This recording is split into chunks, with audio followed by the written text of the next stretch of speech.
Nakita ba niya yan? Pag 1, 2, 3, hindi pagka 1, 2, 3. Ito ka, harapan na ka. Pag on ng light. Dito ka, pag on ng light, saka ka sasalita. Okay. Mga bata po ang mga karamihang members namin, ha? Kaya kailangan namin ng inyong pangunawa. At hindi ho ganun kadali. Ito mo tatlo, oh. Si Uncle Joe magdadala dyan eh, si Uncle Joe. Bayet. Tinago lang namin. Tawag ka sa kanila. Tinago lang namin. Dito po tayo ngayon para manood ng isang drama. Kaya kayo po ay umupo at maging upang may matutunan. Salamat po. Po! Ano daw? Umupo daw, upo. Mula sa Malihaing Produksyon ng CBBC Productions, kasama ang Kibuloy Films, isang pelikula na papalo sa taong ito. Isang pelikula tinuturiang bakasyon sa makasasalanan. Parang horror ah. Kailangan, manalo ako sa race na to. Woo! Woo! Woo! Woo! Woo! Sa race. Ayun. Ang ganda.Ag-umon. Sarap pa to. Wow! Parang. Lahat. Nagigigil talaga ako sa bahay namin. Kung nakikita ako nang binubuli ako eh. Mataba daw ako, hindi naman. Pag nakita ko yung kotse nun, walang tao. Gagas-gas ako talaga yun. Pag nakita ko yung aso niya, lalasunin ko talaga yun eh. Bunda talaga yung kapitbahay ngayon. Kami ang aso ko. Woo! Woo, nakakapagod. Nakakapagod na magiging pagkakistano. Ano kaya itong kasalanan na binibigay nila sa atin? Oh, tikman mo! Oh! Oh! Oh! Laziness! Laziness! Oh, ano ka? Ano? Masarap pa ang pagiging Tama! tamad! Oh! Nakumuna tong kasalanan! Galing ang kagsi sumayaw. Pride! Si Uncle Joe nagdadala. Hindi naman siguro masama maging mayabang. Dalawa. Yung kapitbahay namin, pakiramdam nyo, gusto nyo. Sa pagdugal ni Bayo ah. Mas maganda ako. Leo. Akala nung kaibigan ko, ang ganda ng kotse niya, bibili ko nun. Pero bukas na lang, gabili. Right? Hindi naman masama siguro yun. Woo! Woo! Kasalanan pride. Kaya ko pa rin tumakbo. Ito yun. Woo! Gluttony. Tama. Ma. Woo! Ma. Kahit busog na ako sa gabi, kumakain pa rin talaga ako. Gusto ko kasi lasahan lahat. Sarap Ay, eh. sobrang matigas. Sakit na ng tiyan ko, kasi na mapigilang kumain. Matigas. Akin lahat to ha. Hindi ako mamimigay ha. Matigas. Akin lahat to. Sobrang matigas. Ang sarap pala ng ano. Dami mong pagkain. Kain ka lang ng kain. Ano pa kaya itong ino-offer nitong kasalanan na to? Matikman na ulit! Woo! Greedy! Di naman masama sigurong maging matakaw. Gusto kong yumaman eh. Kaya tatakbo kong kapitan. Woo! Bibili ko lahat ng gusto ko. Kaya iboto ko nila. Kaya ko matatapos. Mangurakot ako. Kasi, namang masama maging greedy siguro. Mako. Ito, last. Meron ka rin ito. Okay. galing ni Uncle Jose Kahit sumayaw ang taba ako, feeling ko, hassle pa rin ako eh. Bago, ang sarap. Siguro kailangan ko lang magparetoke kung magpapalay po ako.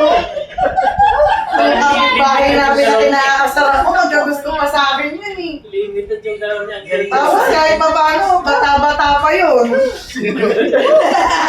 Yun, no? Mukhang pwede pa eh, no? Dadaanin ko lang sa... Magpapalay po ako ng tiyan. Susot ako ng sexy.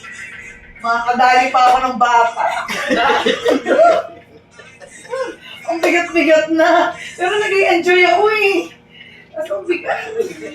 Mga sayo nung dalawang Tikman ko itong kasalanan. Envy.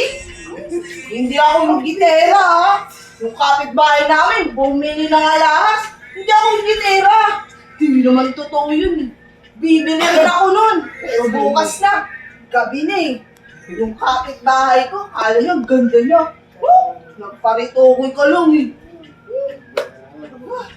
Grabe na yung burden naman na dinadala ko sa buhay. Kasarap ng kumain, pero hirap naman ako. Bigat-bigat. Tapos,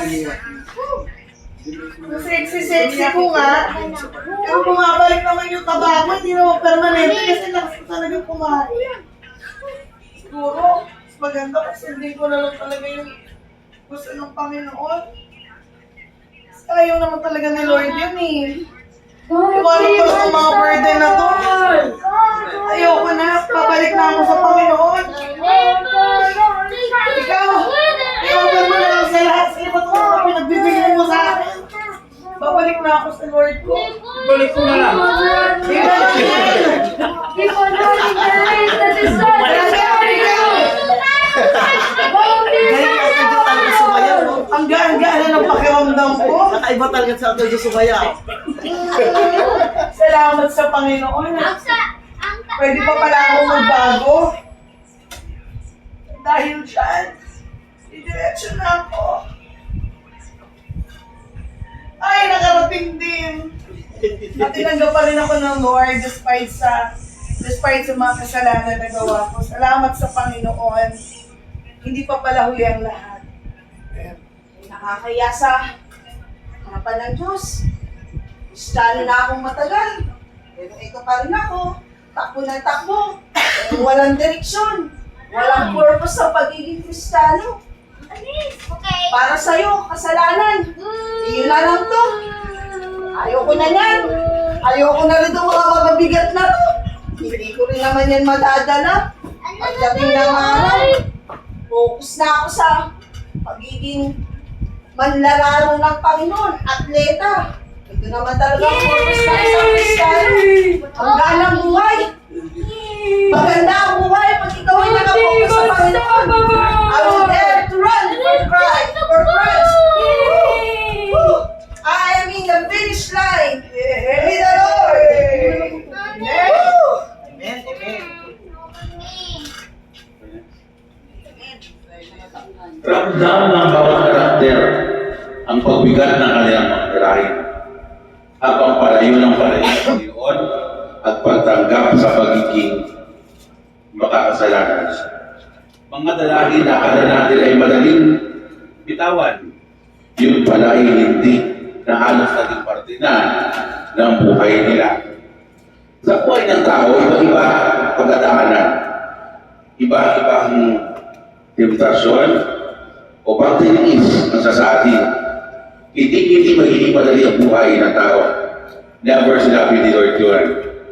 Pero ito lang ang promesa niya na hindi niya tayo iiwan at hindi niya tayo pababayaan. At sinisan niyang sinabi, mga anak, ibigay niyo sa akin lahat. At kaya pagbibigyan ko ng kapangyarihan. Guys, hindi maka-move po sa kanor. Pagbibigyan ko kayo lahat ng kapahingahan. Kapahingahan sa mga iniisip, Si kanor mahilig sa kapahingahan sa mga problema, at sa kabigatan na dinadala ng puso natin. Maraming salamat po. At once again, at para sa mga unang, Yari Cruz and Aika Cruz para sa mga manlalaro ng buhay. Kay and Uncle Joe para sa mga miyembro ng sindikato sapat. Seth, Naya, and Zion, mga panghihilo. Tataw.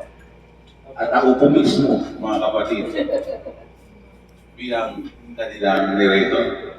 At sa susunod po, para sa pagbabalik namin at para kunin ulit ang bagong kampyonato sa susunod na taon. Maraming salamat po. Walang kakuhan, walang mga kamay. Ay, ang galing niya. Ang galing ko, panalo. At para po sa aming awitin, inilubos na po sila po namin ang pagkanta ng ating team song. At kung alam niyo po ito, sabayan niyo po kami ng lumakas-lakas ng po.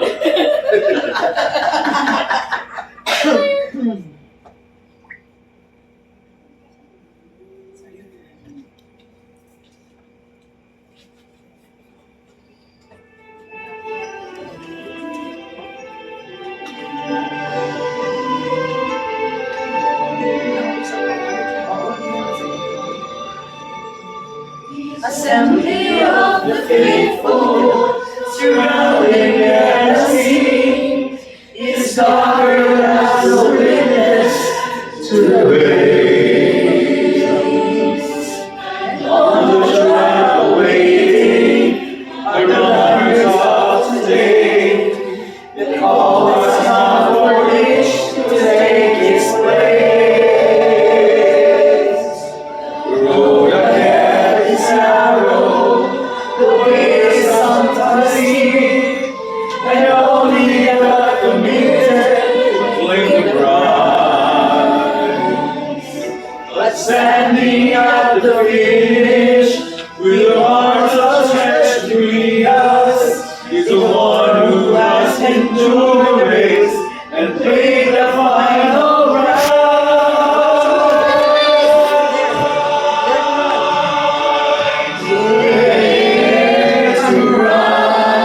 With your eyes fixed on Jesus, following in the footsteps of the one who's gone before us. Dare to run with the power of His Spirit. Called to be victors in a race already won. Dare to run.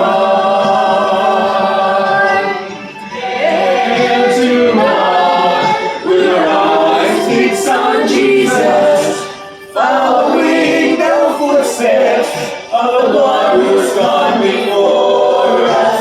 Dare to run with the power of the Spirit, called to be victors in a race already won. Dare to run. Self-Savior's vision, compassion for the lost, courage for the future, love at any cost.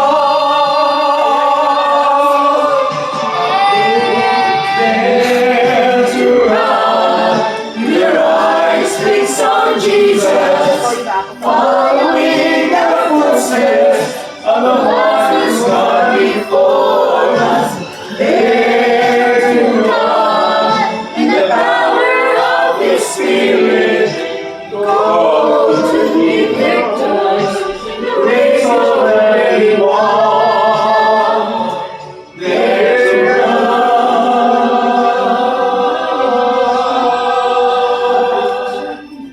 Tayo na. Tayo.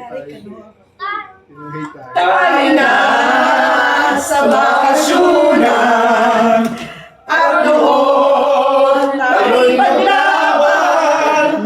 Tayo na sa bakasyonan at doon makipaglaban. We are the team! Unstoppable! Dali.